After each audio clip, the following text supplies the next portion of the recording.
क्या आपके मन में भी कभी ये सवाल आया कि सृष्टि का निर्माण कैसे हुआ? दुनिया से परे कि किसी चीज ने इसे बनाया, या आपने और मैंने इस धरती को कभी ये तो नहीं सुना कि इस धरती को तैयार किया, बनाया। तो ये बात तो साफ हो गई। फिर इसे बनाया किसने? हिंदू धर्म के अनुसार से कहा जाता है कि सृष्टि अनादि काल से आरंभ विलय का विषय रहा है और यह अनंत काल तक ऐसा ही रहेगा। वैज्ञानिकों के अनुसार से सृष्टि की रचना एक सर्वव्यापी विस्फोट के साथ हुई, जिसे विज्ञान कहती है बिग बैंग। इसके कारण ब्रह्मांड अब भी विस्तार पा रहा है। इसके अतिरिक्त विभिन्न दार्शनिक व्यक्तिगत स्तर पर भी इस प्रश्न का उत्तर देने में प्रयासरत दिखाई पड़ते हैं। 10वीं शताब्दी में भारत दार्शनिक अध्ययन अपने ग्रंथ न्याय कुसुमांजलि में कहते हैं कि जिस प्रकार संसार के सभी वस्तुएं अपनी रचना और विकास क्रम के लिए किसी अन्य बुद्धिमान जीव पर निर्भर करती है, उसी प्रकार पृथ्वी भी एक वस्तु के समान है जिसके सृष्टि और विकास क्रम किसी सर्वज्ञ और सर्वशक्तिमान सत्ता पर निर्भर करता है तथा इस सत्ता का नाम ईश्वर दिया गया। 2 शताब्दी के बाद कुछ एक बदलाव हुए, साथ में लगभग यही युक्ति ईसाई के विचारक संत अक्वाइनस ने भी दिया।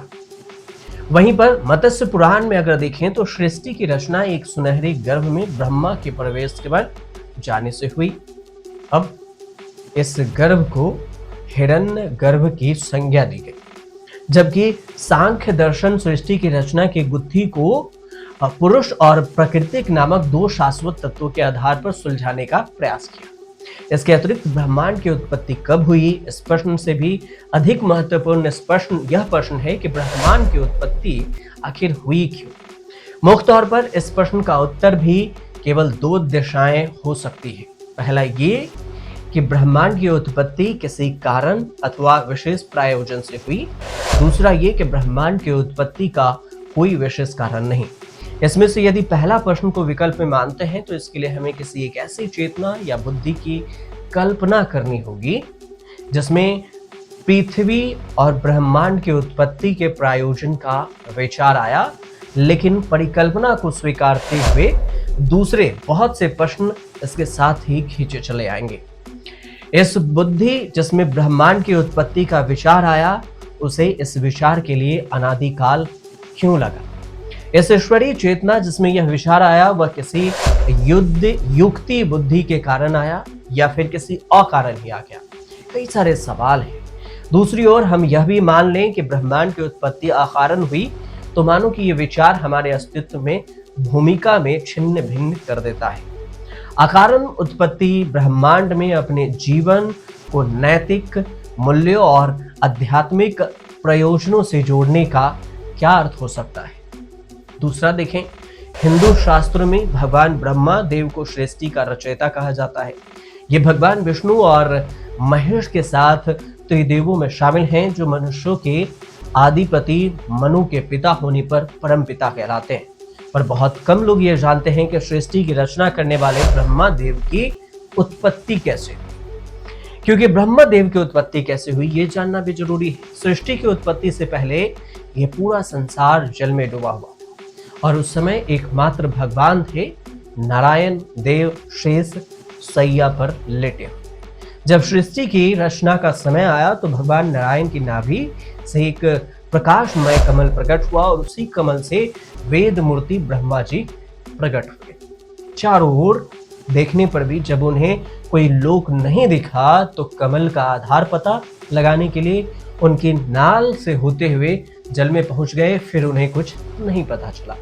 अंत में वे वापस कमल पर लौट आए और इसके बाद अव्यक्त वाणी से उन्हें तप करने की आज्ञा मिली, जिसके बाद उन्होंने एक सशस्त्र दिव्य वर्षों तक तप किया। उनके तपस्या से प्रसन्न होकर भगवान ने उन्हें दर्शन देकर अपने लोक का दर्शन कराया। भगवान नारायण ने इसके बाद 4 मुख वाले ब्रह्मा जी को अपने भगवत तत्व का उपदेश 4 श्लोकों में दिया, जिसे चतुश्लोकी भगवत कहा जाता है। फिर भगवान ने ब्रह्मा जी को अविचल समाधि द्वारा उस सिद्धांत में पूर्ण निष्ठा करने की बात की ताकि उन्हें अलग कल्पों में सृष्टि की रचना करते रहने पर भी कभी वो न आया हो। फिर भगवान ने अपने संकल्प से ही ब्रह्मा जी के हृदय में संपूर्ण वेद ज्ञान का प्रकाश डाला। पुराण ये भी कहते हैं कि भगवान ब्रह्मा 4 मुख वाले हैं, उनके हाथ 4 हैं।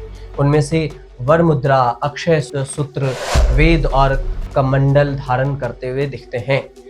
सृष्टि की रचना के लिए जो उन्होंने सबसे पहले 4 पुत्रों सनक और सनातन और सनत कुमार की उत्पत्ति की। अपने शरीर के अंशों से ही उन्होंने मनु और सतरूपा की उत्पत्ति की, जिनसे फिर मनुष्य की उत्पत्ति। और इस तरह से आपको इस वीडियो में 4 प्रश्नों के जवाब मिल गए कि आखिर संसार की उत्पत्ति कैसे हुई, ब्रह्मा की उत्पत्ति कैसे हुई और ब्रह्मा के बाद मनुष्य की उत्पत्ति कैसे हुई। इस तरह से देखा जाए तो फिर ब्रह्मा, मनुष्य की उत्पत्ति और फिर इस सृष्टि की उत्पत्ति का रहस्य भी शास्त्रों विज्ञान के अनुसार से तीनों एंगल से पता चल जाता है। आपको ये वीडियो कैसी लगी? हमें जानकारी अच्छी लगी हो आपको तो जरूर चैनल को सब्सक्राइब कर लीजिएगा और शेयर कीजिएगा। राधे राधे।